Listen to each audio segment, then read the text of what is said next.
When trust is betrayed, how I faced my nephew's problematic behavior and survived.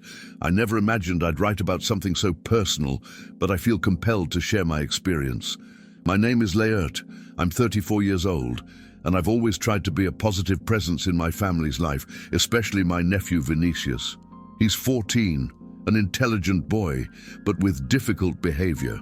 I always wanted to help him become a responsible person. But I never thought it would put me in such a complicated and painful situation. I believe anyone who's ever been deeply involved in a teenager's life understands the constant fear, frustration, and feeling of helplessness. I spent sleepless nights trying to understand what was happening, questioning whether my actions were enough or if I was failing as a responsible adult. Deep down, I knew I needed to act. But the fear of conflict and losing my nephew's trust paralyzed me. Over the past few months, I started noticing money disappearing from my wallet.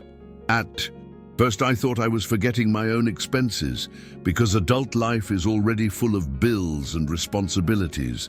But when I realized the disappearance was constant, I began to suspect something serious. It was a shock to realize that someone so close to me could betray me like this. I felt a mixture of anger, disbelief, and profound sadness. Every time I opened my wallet and saw the money gone, my heart raced, and the feeling that I no longer knew who to trust set in. All of this consumed me, but at the same time, I knew I needed to remain calm and act intelligently, because any impulsive reaction could make the situation worse. I tried to talk to Vinicius a few times, calmly, trying to understand what was happening. Each attempt was frustrating. He denied it, looked away, and I realized my words were ineffective. My stomach ached with worry, and my mind raced with thoughts of how to protect my family without destroying my relationship with him. What bothered me most was realizing that his parents, Gustavo and Helena, were too permissive and couldn't set clear boundaries. I knew just talking wouldn't do. I needed action with real consequences. But I didn't want to cross the line into hurting him emotionally or creating trauma. After days of thinking, I began to plan a way to uncover the truth without leaving any doubt.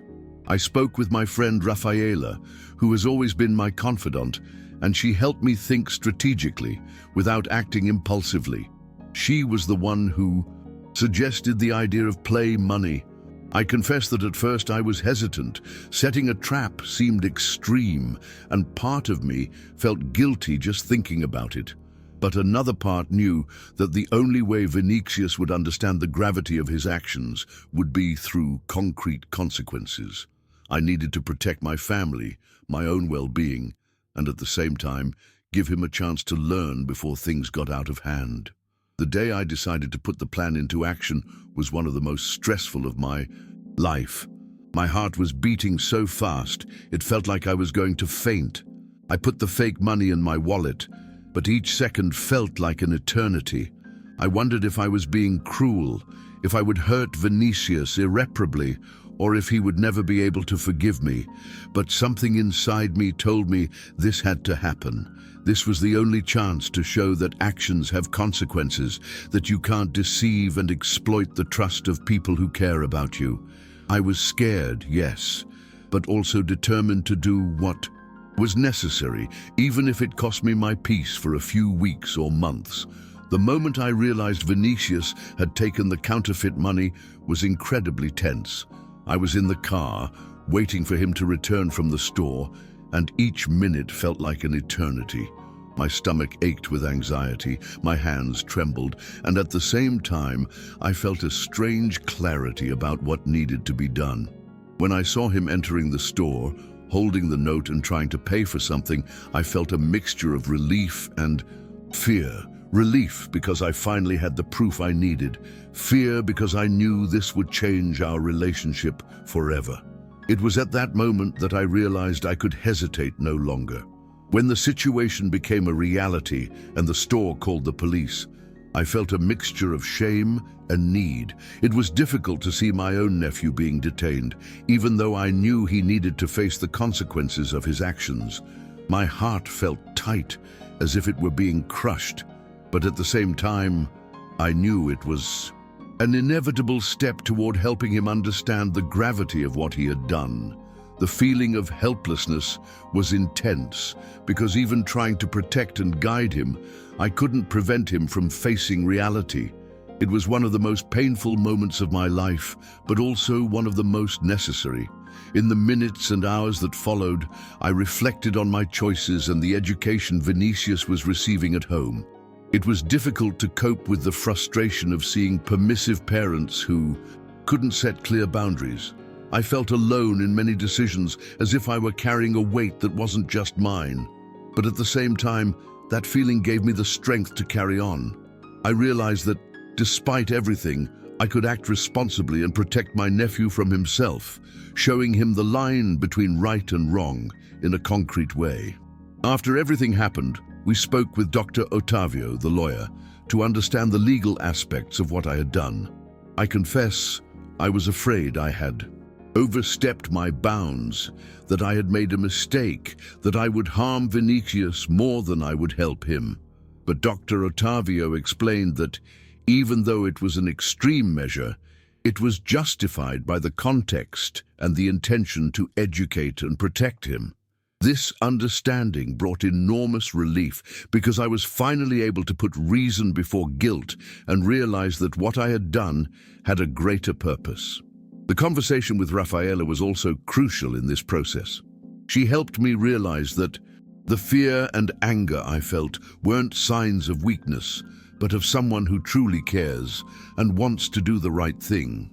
Her support gave me the courage to confront Gustavo and Helena, to demand that they take responsibility for raising their son, and to face the reality of Vinicius's petty thefts.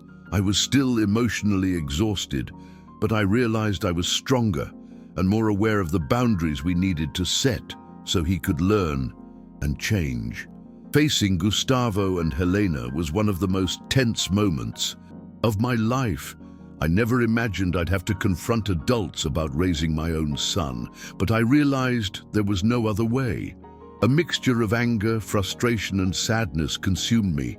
I felt ashamed of having to take on a role that wasn't exclusively mine, but I also realized the enormous responsibility I carried with Vinicius. Every word I said was measured, trying not to accuse, but to convey the gravity of the situation. It was painful to see that they, despite their love, had no idea what was happening with their son's education. During the conversation, I felt my entire body tense, my voice breaking at times. Each revelation about the thefts, about what Vinicius had been hiding from us, weighed heavily on the atmosphere. I felt a controlled anger, an emotional exhaustion that seemed endless, but I also felt a clarity I'd never felt before, that this intervention was necessary. It was as if each extreme act I took was the only way to break the cycle of permissiveness and make him understand that his actions have real consequences. Seeing Vinicius confronted by his own parents was painful, but it also brought a sense of hope. For the first time, I realized he was truly listening, trying to understand where he had gone wrong. His eyes showed fear, confusion, but also something that seemed like insight. And in that moment, I realized I had done something right, despite the burden I felt. I knew the road to change would be long, that it wouldn't be resolved in a single day. But that was the first spark of transformation. In the following days, I began to feel a mix of relief and emotional exhaustion. The constant tension gave way to a sense of accomplishment, but I still felt the weight of the choices I'd made. Each conversation with Raffaella or Dr. Ottavio helped me maintain perspective, showing me that the pain of that moment was necessary to create real change. I began to realize that I was stronger, more resilient, and that I had managed to do something no one else had the courage to do: face the situation head-on, with clarity and responsibility, even though the emotional toll was high. Experience taught me that overcoming isn't just about overcoming a problem, but about maintaining integrity and awareness even in moments of extreme suffering. I felt fear, anger, exhaustion, and even guilt, but I also realized that my capacity to act, to protect, and to teach, even with limits and flaws, was greater than I imagined. For the first time, I realized that my relationship with Vinicius could evolve into something more solid, based on clear boundaries and mutual responsibility. And this gave me hope that despite everything, he could learn to become a better person. Afterward, I began to observe Vinicius differently. It wasn't just about the thefts or the missing money, but about how he reacted to the consequences. I felt a mix of relief and anxiety with every step he took. Some days were calm, others filled with tension, but I began to notice small changes. He became more sincere, more attentive to our conversations, and even showed signs of remorse. It was as if the weight of responsibility had finally reached him, and this brought me a sense of hope I hadn't felt in a long time. I still felt a pang of guilt for what happened in the store, for the fear he experienced, and for the pain I saw in his eyes. But over time, I began to understand that I couldn't avoid all the consequences. He needed to learn, and that included facing uncomfortable and sometimes painful situations. With each passing day, my heart grew lighter, and I realized that the strength to act correctly, even when difficult, helped me grow as a person. I was more aware of my limits and better prepared to deal with the complex situations of family life.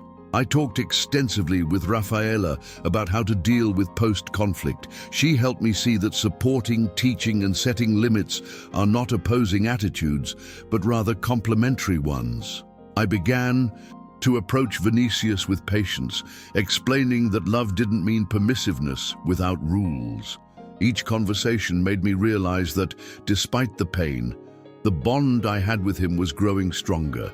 I was seeing that facing the situation head-on, even if extreme, was the only way to protect him and the family. During meetings with his parents, I noticed that Gustavo and Helena also began to change. They recognized the gravity of the situation and began to set clear limits, monitoring their son's actions more closely. It was a huge relief to realize I wasn't alone, and that little by little, the whole family was learning to handle things responsibly. The feeling that I had helped initiate a positive change gave me the strength to keep going, even on days when everything seemed difficult or overwhelming. Gradually, I realized that my role wasn't just to punish or control, but to guide and set an example. Every action I took, every difficult decision I made, showed Vinicius that the world isn't without consequences, that cheating and stealing have real results. This clarity brought me an inner peace I hadn't felt in a long time. I learned that being firm doesn't mean being cruel, and that overcoming challenges isn't about avoiding them, but about facing them with courage, responsibility, and love, even when it hurts. Over time, Vinicius began to take responsibility for small actions. He still makes mistakes, still feels the temptation to take shortcuts, but now he understands that there are limits and that his actions have an impact on others. Seeing this change, even if gradual, brought me a sense of immense relief. I began to believe that I could truly make a difference in his life, even in extreme situations. This realization strengthened me and gave me the confidence to deal with other challenges that arise in family life. Our relationship transformed. It was no longer just me trying to control or correct. Now there was dialogue, respect, and mutual understanding. He began seeking me out to talk, ask for guidance, and even open up about his feelings. This shift showed me that despite the pain and frustration I experienced, I was able to create a safe space for him to learn from his mistakes. Feeling that my persistence and care had yielded concrete results gave me a sense of quiet victory, something that isn't measured in applause, but in small, visible changes in everyday life. At the same time, I had to learn to protect my own well-being. It was a difficult process, accepting that I can't carry all the responsibilities alone, and that to help Vinicius, I also need to be firm in my limits. I began to respect my time, my patience, and my emotional energy. This balance was essential for me to remain close to him without completely exhausting myself. I learned that helping someone doesn't mean denying myself, and that my care must go hand in hand with my self-respect. Today, I feel I've overcome one of the most challenging moments of my life. The mix of fear, anger, pain, and frustration has given way to clarity, hope, and learning. I know there are still challenges ahead, but now I face them with awareness and strength. I've understood that overcoming adversity isn't about not feeling pain, but about choosing to act, learn, and stand firm, even when everything seems against you. This learning has transformed me, made me more resilient, and allowed me to see my role as an adult and guardian with more maturity. If I could sum it all up, I would say that that day, so difficult and painful, was a turning point. I learned that limits are essential, that consequences must exist, and that patience combined with firmness can change lives. Vinicius learned, albeit slowly, and so did I. The feeling that I did the right thing, even when it was difficult, gives me strength every day. The pain still exists, but the hope, clarity, and bond we built together are greater, and show me that it is possible to overcome any situation, even when it seems impossible.